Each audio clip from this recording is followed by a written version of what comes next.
Welcome to Wild Turkey Science, a podcast made possible by Turkeys for Tomorrow. I'm Dr. Marcus Lashley, Professor of Wildlife Ecology at the University of Florida. And I'm Dr. Will Gulsby, Professor of Wildlife Ecology and Management at Auburn University. We're both lifelong hunters and devoted scientists who are passionate about hunting, managing, and researching wild turkeys. In this podcast, we'll explore turkey research, speak to the experts in the field, and address the difficult questions related to wild turkey ecology and management. Our goal is to serve as your connection to wild turkey science.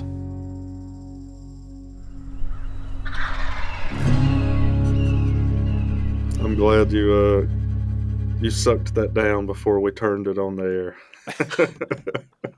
Wow. It's just water. Charlotte, please cut that comment. Oh, if people only knew what old Charlotte had to screen out of the show. What kind of nonsense goes on here? Yeah. Because of her, they think we're professional. No. Oh, if they only knew. Yeah, well, Bronson, I feel like I wouldn't be doing you justice if I didn't start out by saying this is all your fault. Yeah.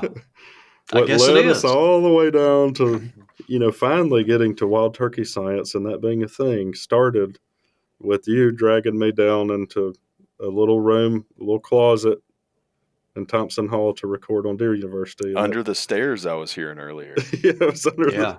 Paint the full picture. Paint the full picture. Did it have a naked bulb hanging from a wire? I don't remember that. It was a step up from that, Will. Okay. Yeah. But only one step. There was some carpet in the room, but it was not glued down. Yeah. Yeah. Yeah. It was an area that had been out of use for a few years, and it kind of turned into a departmental storage area. Mm-hmm.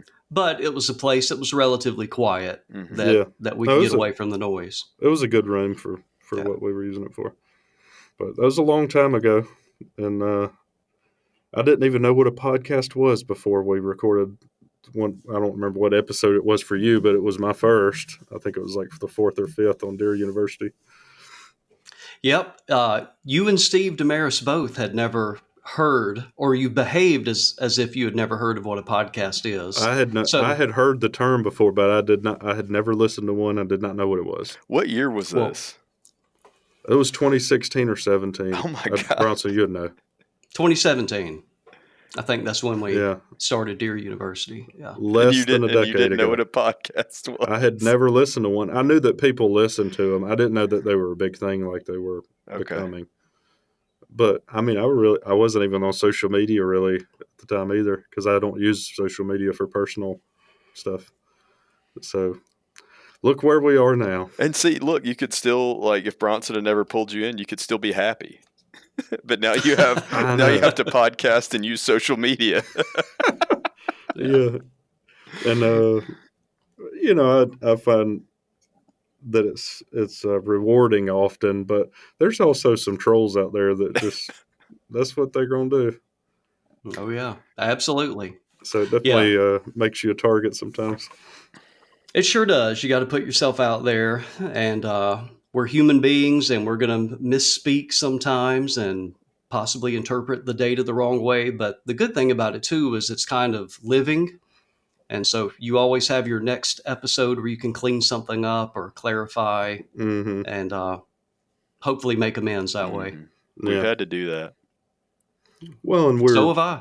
I mean, look at the amount of misinformation going around. Like, us messing up honestly is probably a breath of fresh air for some, even though, we might get it wrong sometimes. It's on accident and we try to correct it. Mm-hmm. Yeah. So Marcus, what prompted you to invite a deer guy onto Wild Turkey Science today? Well, we've run out of turkey guys. No, well, Bronson, I don't think we need to introduce you. Most people probably know who you are already because you're really prominent in multiple facets of the same people that listen to this. I'm sure they've heard your name, but co-director of the MSU Deer Lab, founder of the Deer University podcast. I'm not going to say how many years you've been at it, but extension wildlife specialist and lots of accolades to go.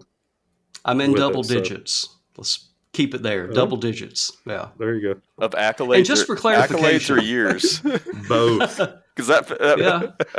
Definitely years. I don't know about accolades. Yeah. that Yeah. sounded like a humble brag. Oh yeah, I'm in double Yeah, yeah. digits. Yeah, I was talking about years. Yeah. Can you turn your camera so we can see all the trophies? Yeah. No, we don't need to do that. Yeah, but well, to be honest, we are starting to get a lot of questions, and people are really curious about this wave of interest that seems to be really taking hold in the deer world, and certainly in agriculture, of regenerative ag and how that might apply to your food plotting. And it's been, from what I can tell, primarily focused on deer. But I'm starting to get some questions, and I also have some curiosity myself in how that might affect turkey use and productivity in those fields. So that's really why I really wanted to have you on, is to talk specifically about regenerative ag, what that is, because I think Will and I both agree that we don't know that much about what it even is. All I know about is degenerative ag. Yeah. That's a different thing, Will. Oh, my bad. I keep getting confused. Yeah. So, Well, I guess I'll just turn it over to you, Bronson, and let you start where you'd like to, but we'd really like to know what it is from your perspective, and then start talking about how it might, how it's used for deer and how that might affect turkeys. yeah. Okay. Well, I will try to do it justice. Be forewarned here. There's probably going to be a lot of rambling going on here. From me? Because with me, I'm going to join in the ramble with you. Our audience is used to that. It is a relatively new topic. So compared to food plots, that's been around for decades and decades. Regenerative agriculture, I would say, is more on the born of the food production side and agriculture for humans. Mm-hmm. And so it's almost like a step further than, say, organic. And so why don't we start with comparing and contrasting? What is typically done nowadays, the same way with food plots, is what we would term conventional agriculture or conventional agricultural techniques. Mm-hmm. And that's the system that y'all and your listeners are all familiar with. It's someone like me with an extension appointment. I've given hundreds and hundreds of talks about the steps of getting your soil sample and applying your lime, and then from your soil sample, your NPK application and a burn down with glyphosate, on and on and on. Tillage, the cultipacking after that, etc. Those are conventional agriculture techniques. Contrast that with what is called regenerative agriculture. Is essentially you remove all of those conventional forms or those techniques from the system, from the growing system. So we start out by either eliminating or completely reducing or completely eliminating tillage. So no more disking up of the soil, no more synthetics. So no more pesticides, no more herbicides, no more application of nitrogen, phosphorus, potassium, and stuff like that. Lime to be included. What Luke and I have termed a regenerative purist, someone who is 100% all in, they would say you don't even need to apply lime. Some would say you could maybe fast forward a little bit by getting your pH up from, say, 5.1 to 6.4. But I would say that's really debatable. So no more tillage. So No more synthetics. What's the? So you're implying there's another term. So there's a purist. What's the? Is there another version of this? There's some other term. Well, this is just us. This is not some broad term other people use. You haven't published your book on it yet? No. Okay. So Luke and I call it some common sense. The realist. Oh. Let's call it the purist and the realist. Okay. So in other words, if you start out, Marcus, with your favorite plant, you have a homogeneous stand of ryegrass, then you might want to begin your journey in regenerative ag with a herbicide burn down. I literally got the sniffles just from you saying ryegrass. Oh, yeah. It's that bad. Yeah, it's your favorite plant. I've noticed that. Yeah. Y'all send Marcus some seeds. He'll appreciate it. Not ryegrass seeds. That's what I meant. No. Marcus, I can see a podcast sponsor coming your way. Uh-oh. Well, we're not selling ryegrass seed, I can tell you that. So it is it's a completely different way of growing plants, and there's trade-offs doing it. Another part of regenerative ag is a diverse seed blend, and so you might have anywhere from 8 to 10 to 15 different species of plants, and you also are always keeping the soil covered, and so hence you're not disking. But you always have, the bottom line is you always have a variety of plant roots in the ground. And so these diverse blends of food plot forages, you have all the different plant types. So there will typically be a couple grasses, a couple legumes, a couple brassicas, a couple non-leguminous forbs, example. And so you basically have this really diverse mixture. And ultimately, what you are trying to do, and hence the regenerative part of this, is you are restoring, quote, soil health, which essentially means you are restoring soil biology and ecology, or what is often called the soil microbiome. Mm-hmm. Is you are trying to get all of those below ground, the bacteria, the fungi, all of those organisms functioning ecologically the way they had done for thousands and thousands of years, until we disrupted that process with, depending on your perspective, a very effective way to grow plants conventionally. I mean, no one can argue that is an effective way to grow plants, but what you're doing in that process is you are disrupting the soil ecology. So some people may say, well, who cares about that? Well, there is some evidence now, and this literally goes back to USDA data circa World War II and after. And when you start looking at the nutrient quality of some of the minerals that are found in our common human foods, the potato, carrot, etc., when you look at, and I'm just making one up here, but let's just say calcium that was in a carrot in 1950 versus a carrot nowadays, typically a lot of the mineral density in these vegetables and food is a lot less. Some of them not so much, some of them significantly less. And are you saying that is attributable to this lack of soil biology as opposed to like a new variety of carrots or plants? There's potentially a lot of stuff going on there, Marcus. That's a very good point.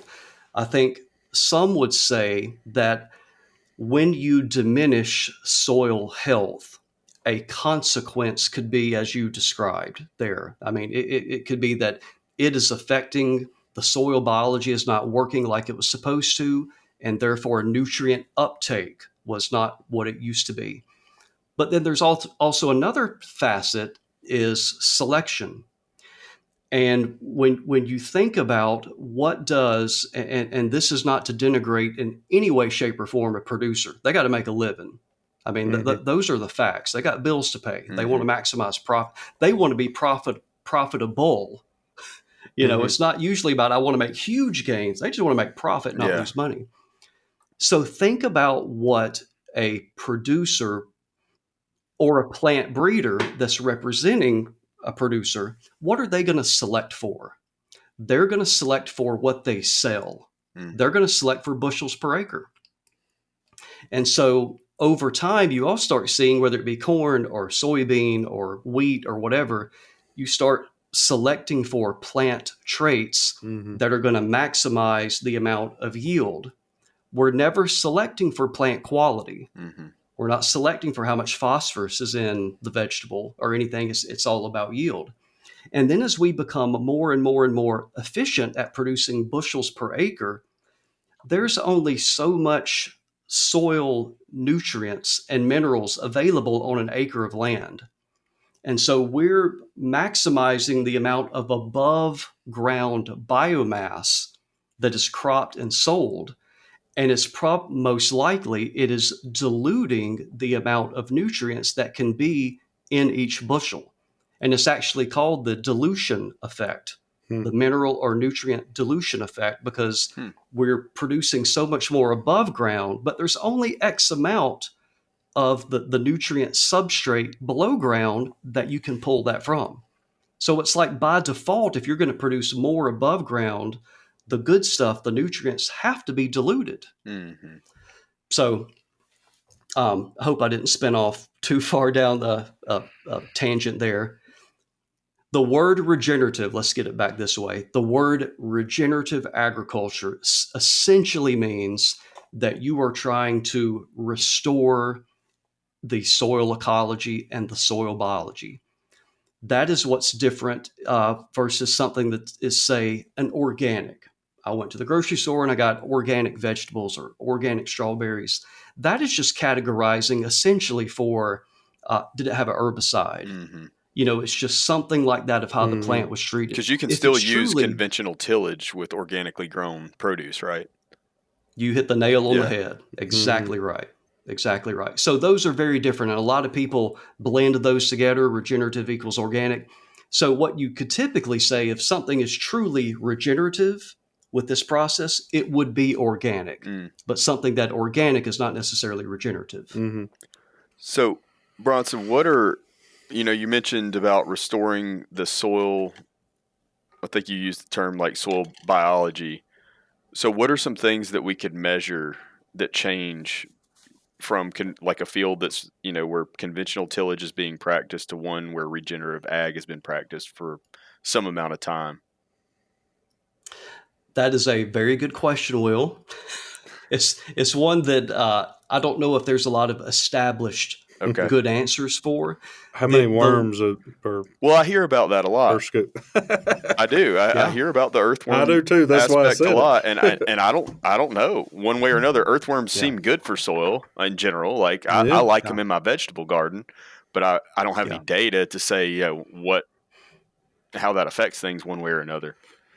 Well, and a lot of the stuff you're talking about, Bronson, you can't see visibly with your eye. Right. So. Well, I think an earthworm index, I think that would be a good correlate for good, quote, soil health. Organic matter, would be another one. Is if you go down this road, in theory, now it might be 2 years, it may be 5 years, but you should see an increase over time of organic matter. Right. So you get that from a soil sample. You just take a soil sample. One. Yeah. Yep. That would be a measure you could get from your traditional $8 soil sample. But when you really want to start measuring the ecology, the interaction of all of those microbes, that is some really, really sophisticated microbiology. And, I should say, Luke, who you both know, Luke Resop, this is his PhD project, is more than a year ago, we started hearing a lot about people moving towards regenerative ag techniques to grow food plots for deer. And some people are saying, and they may be 100% right. I mean, they may be 100% right, is that once you restore the soil ecology, biology, aka soil health, that the plants will be more nutrient dense for some of the reasons we talked about earlier. If we have a very smart herbivore, Marcus, in your previous life when you did some deer work, and will too. Still do, Bronson. And you still do. I was planning out some nutrient analysis this morning, actually. An herbivore, via the feedback system that Fred Provenza did such a good job teaching us all about, an herbivore ought to be able to detect where it's foraging and if it is getting more nutrients. Mm-hmm. If that is the case, could a regenerative food plot then offer greater nutrition per acre, and number two, be more attractive to deer? So that is what we set out to answer with Luke's PhD project. And so in 3 different states, a lot of study sites, we have side-by-side comparisons of regenerative ag food plot next to a conventional ag food plot, similar plant species. Of course, the regen is going to have a much more diverse blend of species, but we have species in common in the regen versus the conventional, where we're going to be able to test for, are there differences in nutrient density? Mm-hmm. And then we're also measuring deer response Mm-hmm. via camera traps. So we're going to look at which ones are more attractive to deer in that way. So essentially it was just a way for, let's jump in with both feet. There's a lot of talk about regenerative ag, and now even for wildlife management and deer management. So let's just test some of these claims that we've heard. Mm-hmm. Mm-hmm. So do y'all have any data to share on that yet? Will, we're in year 1. Mm-hmm. We have some very preliminary stuff, but not enough I would feel comfortable sharing at this moment. And in all fairness to regen techniques, we really can't expect to see anything in year 1. Sure. It's going to take a couple years, in theory, to restore that ecology. I gotcha. So I have a few questions. The first one, are you having Luke out there digging up to see how many worms are in the pots? We have talked about that. I don't think at this point you have to that will have that will be a formal metric that he records, but it very well may. But that is something, we have talked about that he's going to take note of. Yeah. Okay. Well, more serious question. So in your comparison, you said there was 8 to 10 forages in the At minimum. I already forgot what it's called. Regenerative ag plots. Okay. So that's how many do you have in your study? I'm sorry, how many what? How many forages are in your regenerative treatment? Marcus, it'll depend on if that's warm season or cool season. And I actually don't have that exact number off the top of my head, but Okay. it is, So it is 10 or more. Okay. In both seasons? Yeah. Wow. All right. So how many or maybe or do you have like a standard mix that you're using for your conventional mix? Yeah. So the conventional, for example, for cool season would be your very typical recipe that you would recommend and Will would recommend and I would recommend. It's So like a cereal grain, of clover. like wheat. Gonna have a crimson clover and another clover, brassica even, but it's just a very standard recipe. Mm-hmm. Okay. And then do you have a warm season conventional planting as well? We do. And is that a single species like cowpeas or soybeans or something? Deer vetch. Okay. Yeah. And so every time the conventional versus the regen, we make sure we have a couple plants in the conventional that are also in the regen, so we can compare nutrient density. But in the warm season, do you have other species or is it just the vetch? Let's see. I believe that is going to be a deer vetch Alice clover for conventional. Yeah. So very common planting. Okay. Well, I think it's pretty clear based on some of my questions that I don't know how you're going about this. Can you describe what the process looks like? I think most people are probably aware for the conventional, but particularly for regenerative, what is the actual process you're implementing? Well, it's one thing that's interesting. And if I forget to loop back to your question, Marcus, remind me what it was. But this is something that's important. Oh, so you're just not going to answer my question? No, I Okay. am, but I'm probably going to forget what it was because I want to get this point in here. Okay. One thing is that you may look at regenerative ag. And again, when all the reading and the podcasts and stuff I listen to, most of this is based on production for human food. You know, producers raising, generating human food. Is that most of the time there are some instances where this is not the case, but most of the time when you're looking at bushels per acre, so a soybean bushels per acre, corn, a regenerative framework is never going to beat what the conventional ag can do. So we have decades and decades and decades of fertilization and herbicides and all, that we can really maximize production with conventional ag. It's really, really difficult for regenerative ag to beat it in terms of bushels per acre. But one thing that the regenerative producers very often report is, I don't care about bushels per acre. I care about profit. Well, that's what I was thinking is cost per bushel produced. That's it. That is it. Yeah, and you so can reduce costs substantially. when you reduce those input costs, when you reduce those trips on the field, when you reduce the pesticide application halfway through the growing season over and over again, your typical regenerative setup is going to be terminating one crop while you're planting the other one. Mm-hmm. And so back to your question, Marcus. Sorry, Will. Does it cut down on irrigation as well? It should, yes. Yeah. It absolutely should. So one question you're referring to, and it's related to what you're saying right now, you're referring to the agricultural for humans work. So that's right. Is there a body of work showing or demonstrating that this process does influence our food system in the way that you're saying?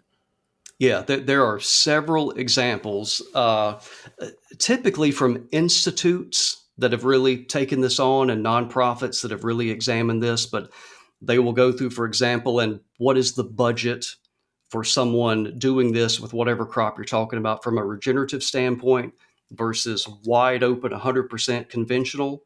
And typically, like we say, the conventional will win in bushels per acre, but then oftentimes, you hear this all the time on the conventional side is, I had a record yield, but I didn't make any money. Mm-hmm. I mean, if you start listening to some of these people and what they're reporting, I can have record yield. I mean, I literally heard this on a podcast one time from someone. I had the county record this year in bushels per acre of whatever commodity it was, and I was not profitable. Mm-hmm. So that just shows you the amount of monetary inputs that it took. And so regenerative would be just the opposite. So looping back to your question, Marcus, is the process. It is going to be, so let's say you had a cool season plot, regenerative plot, and you're going to put in your warm season. You can either do it on the same trip, or you can make 2 trips, or passes, I should say. What people that do this at scale, they may have, and there's some debate, some people like drilling into uncrimped, and some people like to drill into crimped. But the bottom line is you are terminating the existing crop with a roller crimper. And so you've seen that it's a big drum, either on the front or the back of a tractor. It has these blades. Looks like a roller chopper. Mm-hmm. And it is basically crushing or mashing or pinching. Think of your cereal grain like rye, not ryegrass, cereal rye. Let's just go with wheat to be safe. Let's go with wheat, Will. Good point. Well, rye, as I understand it, is the more commonly promoted grass in the food plot space right now. Oh, is that right? Yeah, cereal rye, not ryegrass. Mm-hmm. Yeah. There is a lot of confusion on this, and I have been talking to several people in various ways, including over the phone, where there's clearly confusion between these two. So we're rye, cereal rye, in the genus Sakale, looks a lot like wheat and oats, and particularly the seed head looks a lot like wheat or triticale. That's a cross. Whereas ryegrass is an invasive plant. It is commonly planted in food plots, and it's commonly a filler in mixes that you might buy somewhere. And it also causes lots of problems and is an undesirable forage for all sorts of reasons. And Bronson was kind of picking earlier because we released a video that all of us, including in this podcast, were on, and Mark McConnell that does quail work, also trying to convey that message to people that, ryegrass is not good for any of these species, and we really need to quit planting it. And a lot of people that even have never planted it still have a problem and need to do something about it if they want their fields to be productive for game species. So sorry for the sidebar, but I felt it necessary. But so cereal rye is, as I understand it, and correct me if I'm wrong, Bronson, the one that's right. the cereal grain that's usually used. Yeah, and there'll be others, but yeah, you're right. Probably the most common is cereal rye, and there are a lot of nutrient scavenging characteristics about cereal rye. I can't explain that. I don't understand it, but people that do understand it. Did you say nutrient scavenging? Yeah, and what is that? I regret even mentioning that because I don't fully understand how that works. That sounds like a bad thing. As I understand it, it is able to acquire nutrients that maybe other forages, other cereal grains could not. Okay. And bring them up and use them and get them into the nutrient cycling in so the it's food like plot. A little more efficient than some of the other Maybe ones. so. Yeah. And so the whole deal with the regenerative plot is then you are terminating the existing. So let's say it's May. You are roller crimping and terminating that rye or that crimson clover, whatever you had in your cool season. And at that same time, you are drilling in your blend for your warm season. And so by doing so, you are adhering to one of those regenerative ag principles. Number one, you're not tilling. And number two, you're always keeping the soil covered. And so there's never going to be erosion. So when I was under the impression you wanted it to be living cover, but you're saying you're killing it with crimping intentionally, Yes. And it's just the fact there's dead plant biomass laying over the soil that. Okay. Yeah, but it's a slow death too. Yes, and it's not going to be 100%. Sure. So basically, you've created a thatch layer to plant into. Yep. Okay. That's exactly right. And that is one of the ways that you accelerate building organic matter, is through that process. And so when you think twice a year, every year, year after year after year, that process of more thatch, crimping it, drilling it, crimping it. And some people report that the old adage that all of us would read in our Soil Science 101 book, that it's like, I can't remember the huge number, but it's like you can increase a % organic matter every 100 years or something like that. It's one of those where I'm not going to get this done in my lifetime type numbers, to where people over a decade are increasing organic matter by 1 or 2% using this methodology. And I'm not saying that would happen in every case, but there have been reported cases of that. Yeah, in the agricultural literature that has been measured and demonstrated is what you're saying. Yeah. Mm-hmm. That's surprising to me because I just intuitively, I don't see how it would be that different in terms of the contribution to the organic matter, spraying and incorporating the previous crop into the soil versus just crimping it.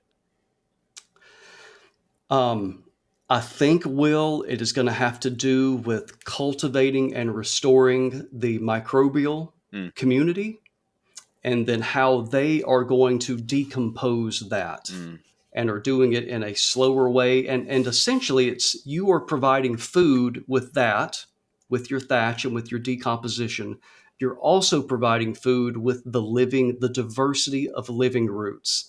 And that's part of it too, is that one reason they want to always keep roots in the ground is because you are feeding the microbes. Mm-hmm. And once you remove roots, once you take those plants out of the system, then the microbial community is going to decline. Mm-hmm. And it's going to take a while by the food you are providing from the roots of the plants to regenerate and restore those populations. So that's what's so critical about it, Will, is keeping all those alive. Okay.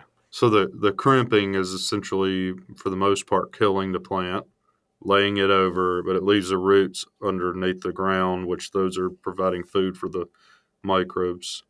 But also there's literature demonstrating the application of multiple types of synthetics, like the herbicides, pesticides, the nutrients addition even also degrade or kill the microbial community. Yes. Okay. Now, Marcus, none of us ran those experiments. Mm-hmm. Well, I think that's an important thing. We didn't have to. We're assuming that other scientists can also do science. And that's the point of publishing it and going through the peer review process. And we as scientists can evaluate the strength of it. Yeah. But it doesn't mean it didn't happen if we didn't do it. Right. That's right. One of the things to me that is one of the biggest questions I had going into this, pretty naive now in hindsight, was I grew up thinking that if you want a plant to really grow well, you got to fertilize it. I mean, Marcus, you remember that work we did with Jacob Dykes, where we fertilized those plants, the biomass responded, there was greater phosphorus in those plants, and deer selected for them. Yep, we demonstrated it in an experiment. And the answer is, if you want to thrive in community of plants, you got to provide the fertilizer. So you start thinking, but, fertilizer is really a post-World War II phenomenon. We weren't doing this way back then. So, I mean, how did we get all this production and yield way back when? And to me, a remarkable relationship, beautiful relationship ecologically, is one that we see and every day for a food plotter, and that is the legume relationship. We always like legumes because why? Because they fix nitrogen. So now your nitrogen input is going to be less. But how does a legume, what is the symbiosis with a legume to fix nitrogen? It's a symbiosis with a bacteria. Mm-hmm. And so they are swapping, nutrients, so to speak. They are in partnership. The plant with the nodules that are formed, and then the bacteria, the rhizobia bacteria, are giving that plant nitrogen, fixing nitrogen and giving it to the plant. The plant, in turn, is giving the bacteria carbohydrates. Mm-hmm. So that is how they both benefit and thrive. What people I've learned that are experts in regenerative ag and the soil science is that there are symbiotic relationships for all of these plant nutrients and minerals that plants need. But over time, we have broken that relationship in terms of we don't have the fungal and the bacteria community that enable a plant to have a symbiosis with a particular bacteria to get it phosphorus or to get it calcium or stuff like that. So that is how over time, evolutionarily, plants have worked out deals, symbioses with all of these different bacteria and to be able to scavenge all of these different nutrients. Now we just pour it out of a bag. Interesting.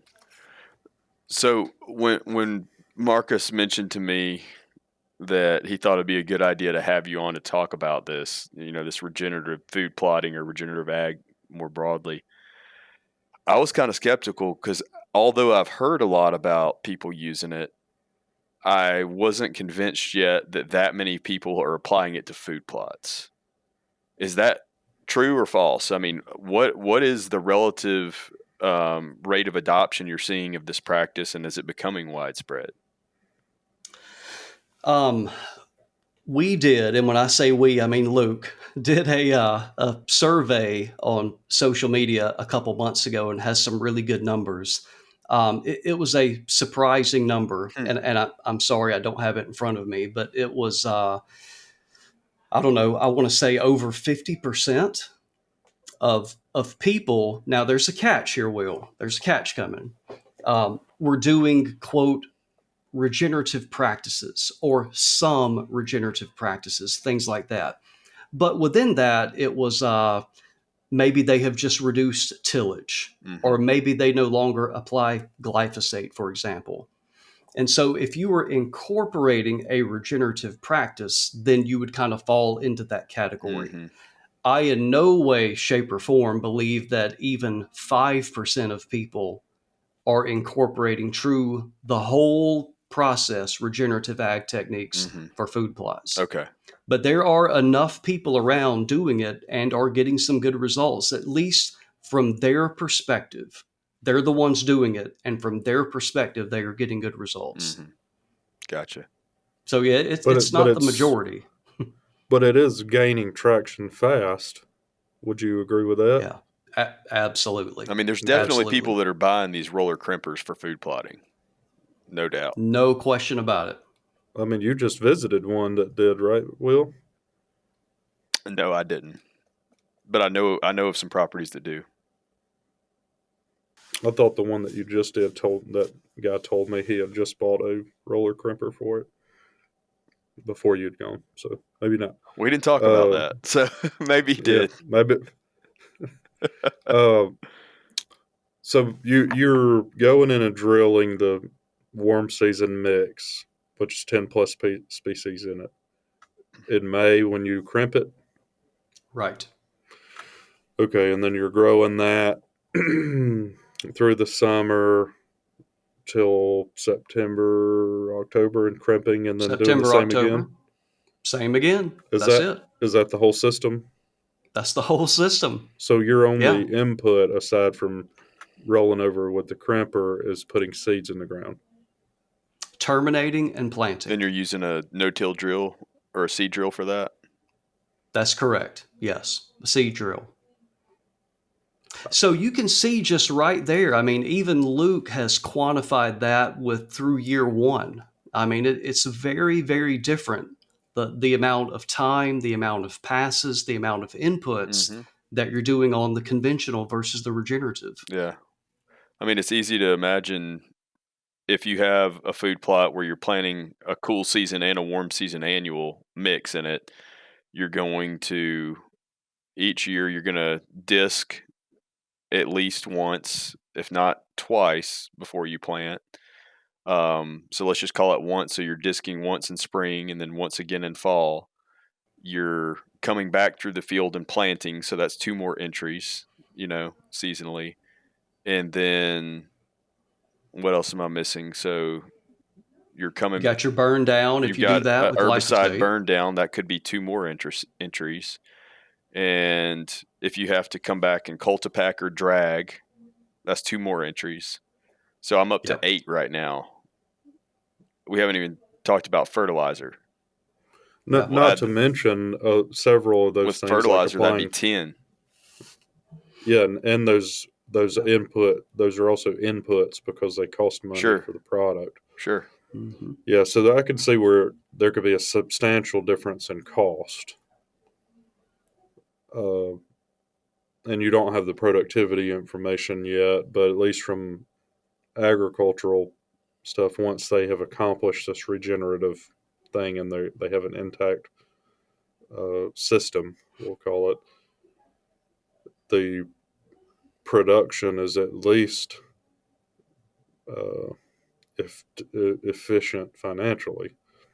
Right. So, right. I'm thinking through. Well, I had a couple of questions, and maybe this has been documented or maybe not. If the plants are more nutritious, do the agricultural folks have more agricultural damage? Like, are all the deer? I'm not aware of any data to show that. That's a good question. I just wonder if there's any damage research, because I mean we do a lot of animal damage stuff with agriculture. So if they've been doing this for a while, I suspect somebody's quantified something. I'm just thinking about soybeans that are even more attractive to deer.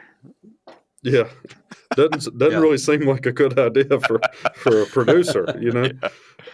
Yeah. So, but you know, in terms of the finances of this whole thing, some economist somewhere knows that you need to factor in losses of crops from pests. So I'm sure there's some literature on that. I'd be curious to look at it, but I'm thinking about this from the perspective of a turkey. I see the potential value for getting the system, and it inherently is something that I personally would value. And I could see where, you know, some of the more conservation oriented landowners might just want to do that just because it's, you know, taking care of the land.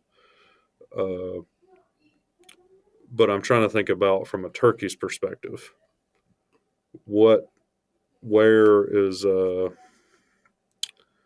how does this compare, I guess, to what we recommend otherwise in terms of how turkeys might use it and what they might use it for and what it conveys in terms of their success? This, I don't know, but this will be my prediction. I think for adults, turkeys, the regenerative would be more attractive simply because what we talked about earlier, if we have a diversity of plant species, I would think that would harbor a greater diversity and maybe abundance of insects. Mm-hmm. And so that is actually something starting this year. We added a component to Luke's project, and we're going to start measuring insect diversity and insect abundance in the regenerative versus the conventional. I think it could be the same with seed. Yeah. And I think that's a really important point too, Bronson. I wasn't thinking about the insect attraction as much from the diversity of plants and species included in the planting so much as I was thinking about it from what you had said earlier about maybe the micronutrient levels fluctuate or, you know, differ in the plants between regenerative and traditional agriculture, and that might even attract a greater abundance or diversity of insect species. Yeah, or produce a greater abundance, even maybe a population level effect on their reproduction. And people that are doing it are saying that very thing. Now, I don't know if they can prove that. To me, I think that's an association. And whether it's based over space, side by side, or over time of what we used to see and what we see now. But I hear that quite commonly, that turkeys are using these fields a lot more than they used to. Well, and then you have that dead material, that thatch up underneath the crop that's currently growing, that there's probably a lot of, you know, detritivore insects that are taking advantage of that as well. I mean, I could see a bunch of beetles getting down in there and using that. Yeah. Well, I was going to say, I wasn't thinking about it from the adult turkey. I was thinking about it for poults that are exclusively for part of their poulthood. They're exclusively eating insects. Poulthood? Oh. You like that? I made that up. I like it made that. me smile. Yeah. I guarantee you at least 26% of our audience smiled when I said that. 26. I'm smiling that you came up with 26. I am too. Not 25, not 27, 26. Well, I wanted to be specific. Right. No matter how wrong it was. It makes it more believable when you don't round. Yeah, exactly. The brood rearing, Mark, I think that's where regenerative may not do as well. Well, that's what I wanted to bring up to you. My concern, there's two concerns really, but they're both for poults. Yeah. So I think the diversity of plants, excellent. The potential for insect abundance and diversity and all that, probably excellent. Structurally, it even may be very good from the plant community structure. But I'm worried about that thatch. And I'm worried about the density of plants.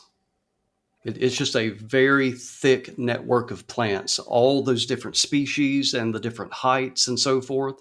I can just see that being really dense. When we compare, Marcus, to if you just did a 30, 40 pounds per acre of wheat and 10 to 15 pounds per acre of crimson clover come April, June, something like that, May, I think you're just going to have a very different plot on the regenerative side in terms of the density or the network of the plants. I don't think a poult could get through it.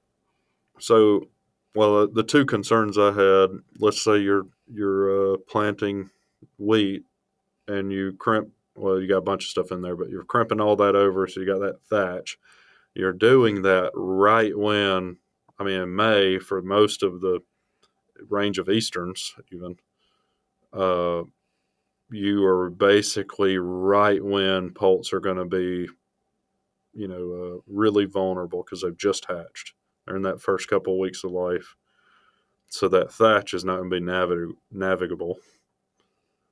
I'm guessing because I haven't gone and looked at them, but I have had some people send me some pictures of it. But then I didn't think about the plant density because it was at least I was assuming for your warm season that you're drilling in. Are those all forbs or all broadleaf plants? No, they won't be in your typical scenario. There could be grasses in there as well. Okay, like corn and sorghum or sunflower, lots of different things like that. I don't have the list in front of me, Marcus. It's a lot of plants. Yeah. Okay. So it could be a problem there too. And you've seen it. So visually to you, it looks like it's too dense. Yeah. And I guess I'm thinking more, forgive me, I'm not a turkey biologist. So I'm thinking more of in the spring of the year, right before you are terminating. Mm-hmm. I'm thinking more of the density of the existing cool season stand. Yeah. In spring, late spring, and this is going to depend on when the hatch is and when you terminate. Yeah. That was really what that comment was based on. Well, yeah, if you leave that thatch or the plants through May, so that the young poults would have to use that, I agree. It's most likely too dense. Yeah. Just based on my experience with conventional ag that has a mix of stuff. But it also would be a problem if you crimped it at that time because of the thatch, I think. Mm-hmm. Yep. I completely agree. Bronson, could you not remedy the plant density issue by just reducing your seeding rate?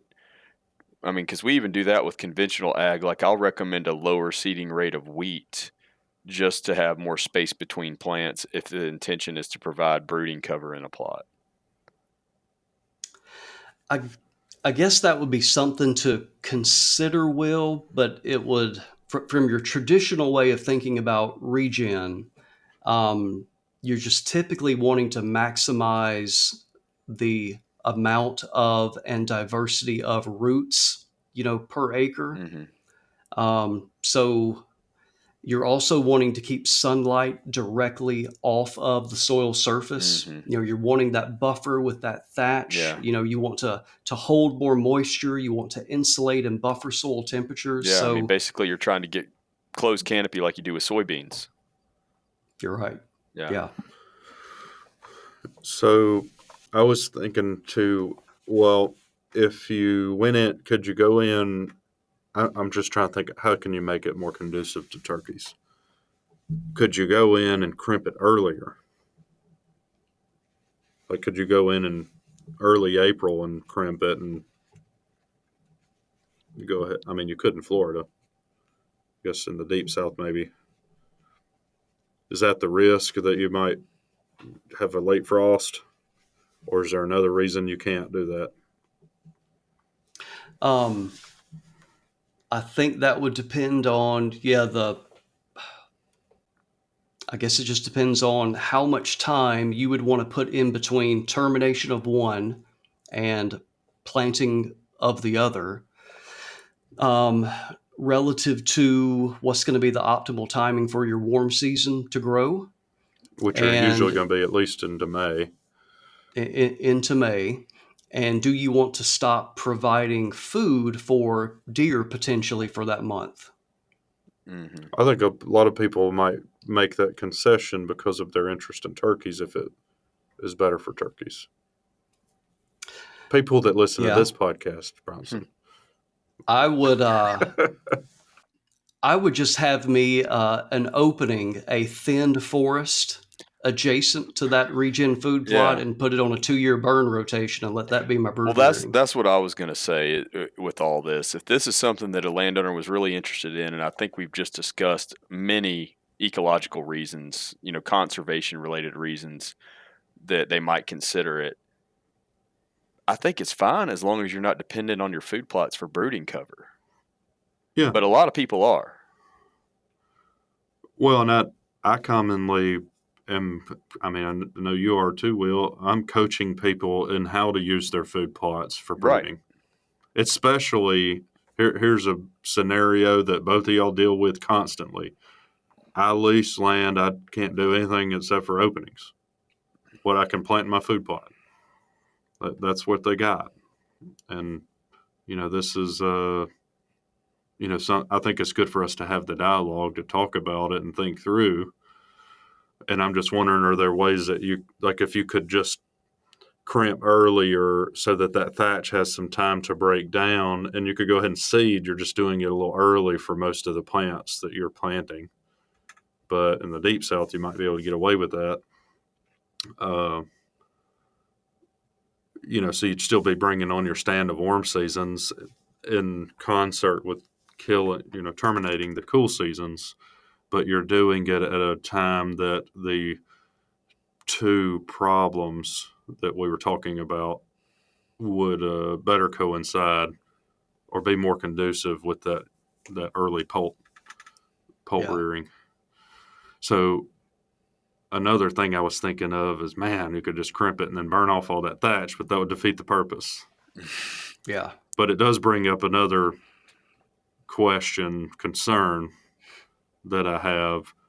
Part of the thatch, the intent or an ancillary benefit, I don't know if it's an intent, is to also suppress weeds colonizing intentionally, right? Right. A lot of those weeds are the same ones that I'm coaching people on how to manage their food plot to encourage colonizing, aka forbs, native forbs. So that's another potential issue that I could see arising. Well, I think there's something important that Bronson said earlier is that we have the whole regenerative ag, right, in quotes, but then we have regenerative practices that each make individual contributions to that more holistic practice. Right. And so maybe instead of thinking of this as an all or nothing proposition, if the entire holistic package that is regenerative ag, I have such a hard time with that word. I do too. Still, is not conducive to your turkey objectives, then maybe you just pick and choose the practices from that are, and recognize that we're probably still benefiting some soil health and some water health, and preventing erosion, cutting down on our weed problems, decreasing our synthetic chemical use, all that kind of thing. But we're still able to accomplish our wildlife management objectives. I think you hit the nail on the head there. And, I guess the principles that I described, that's the general framework of the way you need to approach it, meaning that if you want to restore soil health and the microbe community as soon as you can, then this would be the way to do it. But there are a lot of people I've heard over the years, digging into this stuff, that do some things a little bit different. I've heard from some people that, about every 3 years or 4 years, we need to incorporate a little bit of tillage, for example. Maybe they have an invasive species they've got to try to negate. So, there's all sorts of ways you can work around this. And Marcus, for both of y'all, it might be that I'm going to start tinkering more with seeding rate. I might take some of these species out because I am really focused on brooding. And I want to make sure that in my food plots, I'm also providing that. So I think there's a lot of flexibility. Yeah, I agree. You could mix and match, but you also could adjust the way that you're doing it, like we, was trying to work through earlier. But in your experiment, do you have a comparison that is like an old field? We sure do. You do? Yes. Okay. We do. So one that has a diversity of native plants in it. Right. Yes. Okay. It's not like it's not a old field of Bahia grass or fescue or something. Well, we want to make sure we have a good warm season old field of Bermuda. Okay. And cool season of ryegrass. So, yeah. Well, I was going to say earlier, I didn't hear rotation. ryegrass mentioned as one of the plants in the mix. So if you're just excluding that plant from this, it's got to be a win for much of the South. And the purpose of us adding the old field, I mean, there's going to be a lot of good stuff to come of that. But what we wanted to do is what could be changes in soil health independent of the diverse blend, the cultivating it with all of these different plants? What happens if we just take glyphosate and NPK and tillage out of the system? What do we see there? Mm-hmm. And then the other with the regenerative part is we're doing all that, and we're doing with the species blend and the termination, et cetera. So we wanted to try to tease that apart. Right. Well, what the other thing I was thinking through, when we're trying to coach people through planting a cool season plot, let's say Crepson and wheat, that's one of my go-tos. We're trying to coach that into a brooding plot, high quality brooding cover during that time. My intent is to encourage a sweet, often high diversity of forbs colonizing that are native. And I guess I'm struggling, and I just would like to hear you work through this and respond to it. I'm struggling for why it would be better for soil health for you to crimp all that stuff and then plant something in it again, as opposed to just letting it go fallow and fall over, and then all those native forbs that are going to still be colonizing at the same time you'd plant, then they would grow through the summer. And they're also high quality deer forages often, and they're providing really high quality structure for turkeys often, as long as you don't have invasive problems like ryegrass. Would that not produce a very similar thing, if not even better? Potentially.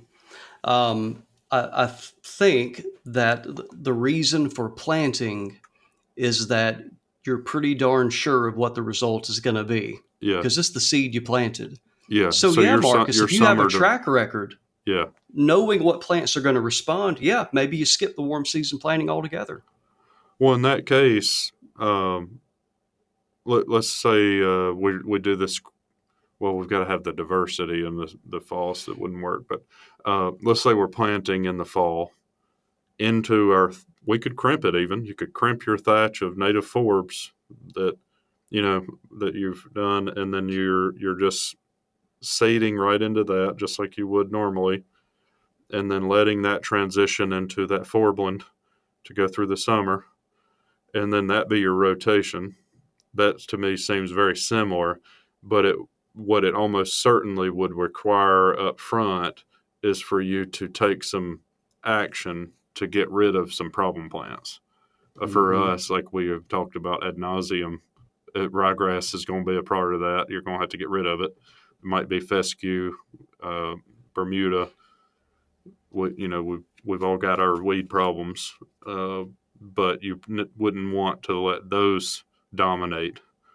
So you'd want to get rid of those and then get on this conventional idea. I wonder why that wouldn't be a step even farther down the regenerative ag. Quite possibly could be. I think that is, what we're always encouraging is for, people to be scientists. And so, Marcus, I think what you just described there, if you had the area, whether it be in one field or whether it's a patchwork of fields, is do one with the warm season planting. Do one with what you're describing, or this half of the field with the way you're describing, and just see what works and monitor the response and see what you like. I don't think there aren't any rules on here saying that if you don't do it this way, you're not regenerative. Yeah. I would say the only way you start making it, you're not going to have the benefits of it being regenerative, and where you start hurting the soil microbiome is if you start adding the synthetics and you start adding the tillage with any frequency. Then you're going to kill this. You're not going to kill the system. You're going to slow it down and have to rebuild it. Yeah, I even wonder about, I always want to put fire in there somewhere. So I'm thinking about now how long.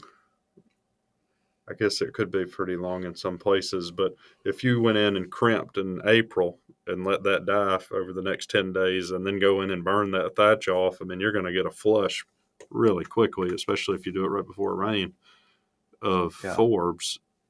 So you have minimized your duration of not having that insulation, I guess, before there's plants back.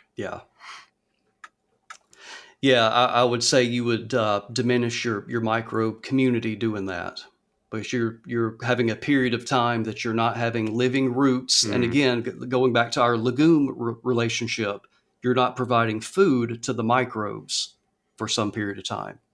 Well, see, that somewhat conflicts with the fire ecology literature, though. Okay. And I don't know if it's just because there's a different community of microbes. There probably is. But that's what I hear commonly, is that the frequent fire in some of these systems is encouraging a really robust and highly diverse community of bacteria, fungi, and microbes just in general, particularly ones that are not plant pathogenic, or what's the other word? Well, that's probably a good word. Pathogenic. They're negative to the plants that we want to colonize. Yeah. So, I don't know. I can't comment on that. I don't know. Well, the reason is I just recently recorded a Fire University episode with a guy that studies fungi and microbes in fire. And he was talking about how frequent fire in the pine savannas promote this really robust, highly diverse community underground. I don't dispute that. That's what he found. Yeah. Well, hey, one thing, Marcus, I do want to mention that we're doing, because you and Will, I think, both mentioned the economic side of this. One thing we are also going to measure is all of these inputs. So at the end, and we're not just going to use 1 year, this will be every single year, because there could be a year we have a drought. There could be a year it's above average rainfall. So we want that to be smoothed out over 3 or 4 growing seasons. But where we want to end up from a deer-centric perspective is, for every, let's just say, 1,000 pounds of deer food, conventional cost this, regenerative cost that. And so that way you can literally start seeing what kind of benefits am I getting? So are the deer responding? Am I seeing more deer or less deer? Let's just even say that's a wash. Is that, you know what, I'm not seeing any difference in deer response. We can even look at this economically. Is that one way is cheaper or not? And what, in the end, when this project is done, from a good extension perspective, we just want to lay all of this information out there, vetted scientifically, and let people make their own decision. That's what we're all here for. No, I think this was a really good conversation, because it went a long way towards helping me understand what this whole system is about. And I guess where it's left me is I've gone from thinking, this is probably a practice that isn't very well aligned with a lot of times our turkey habitat management objectives to one that I'm cautiously optimistic that can be modified in certain ways to be more conducive to achieving those turkey related objectives. Yeah. Yeah, I agree. That's something we hope to help with as well. Yeah. It's that, taking that into it's account. that thoughtful tinkering, right? Yeah. That's right. I was just thinking about your cost analysis. I mean, really, for a lot of people, what it boils down to is not even the cost per production, but the cost per opportunity. So it'd be interesting to see, like, how many mature buck photos do you get in the regenerative versus, the conventional, or how many turkeys and how many poult observations, those kinds of things per dollar. And it's going to depend on limiting factors. Every property is different. Sure. And so, I mean, you could come up with a scenario where what we really have to do on our property is we need high quality food. We are high quality food deficient in this area, for example. And so the one thing that we want to do is pounds of biomass. You can also easily see a scenario where you're in a landscape where there's plenty of conventional agriculture. There's already a lot of food on the landscape. Maybe you just want to increase deer sighting. And so is there something to these plants? Maybe it's not the same biomass, but maybe they are more nutrient dense. Maybe because of the diversity of the planting, they are more attractive to deer.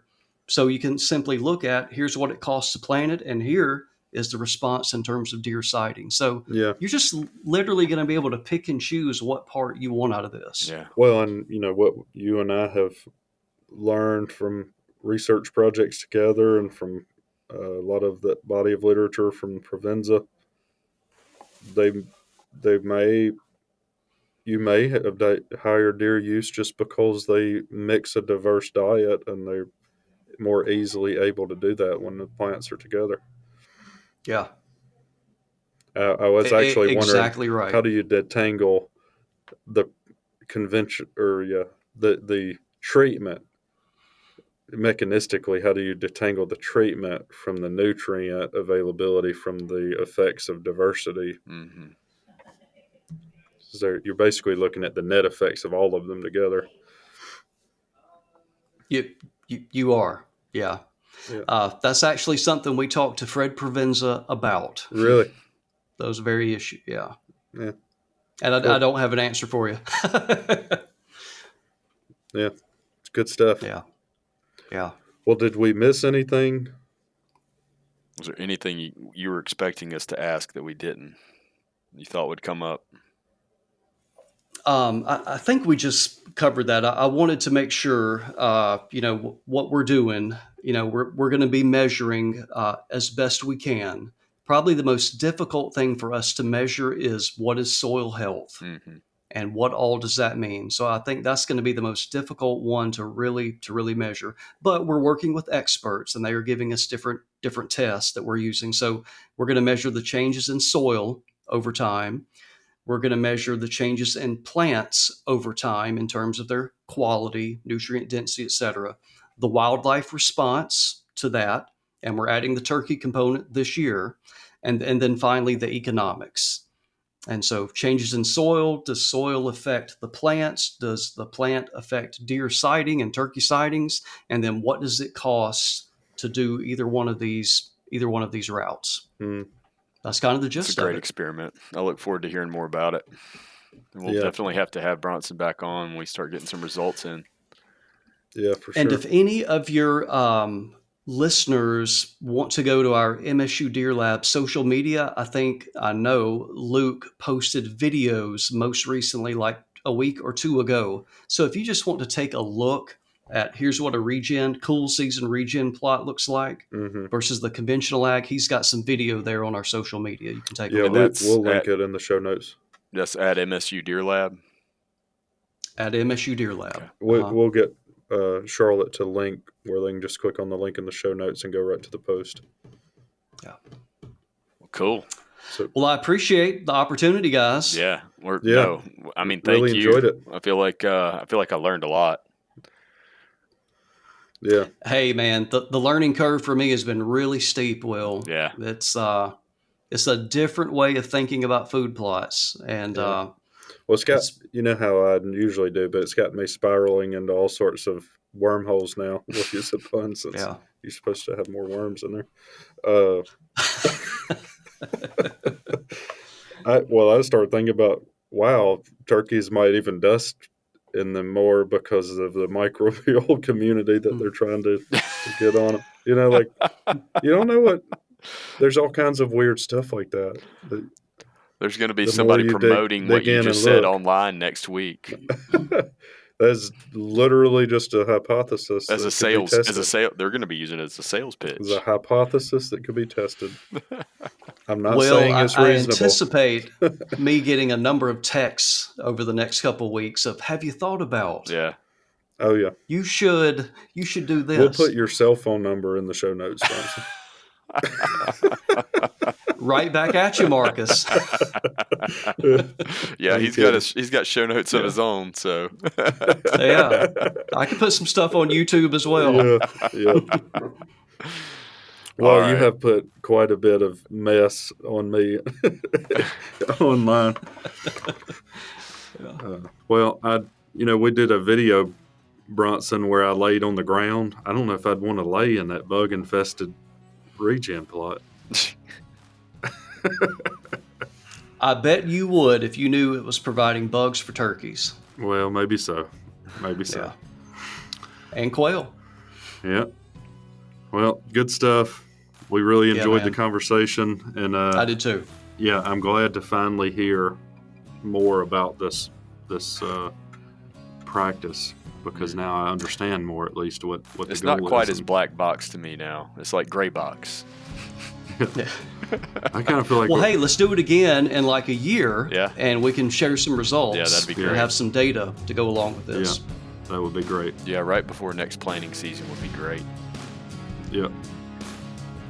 All right. Well, thanks everybody out there for listening. We appreciate all the support. If you haven't yet, take time. We appreciate it. If you'd rate the podcast, take the survey. This is another one we've gotten a few requests to talk about, so we're trying to cover some of the stuff that you all tell us that you want to hear about. So if you hadn't had a chance, go ahead and click on the survey. It only takes a minute, and let us know what you think. Wild Turkey Science is part of the Natural Resources University podcast network and is made possible by Turkeys for Tomorrow, a grassroots organization dedicated to the wild turkey. To learn more about TFT, check out turkeysfortomorrow.org.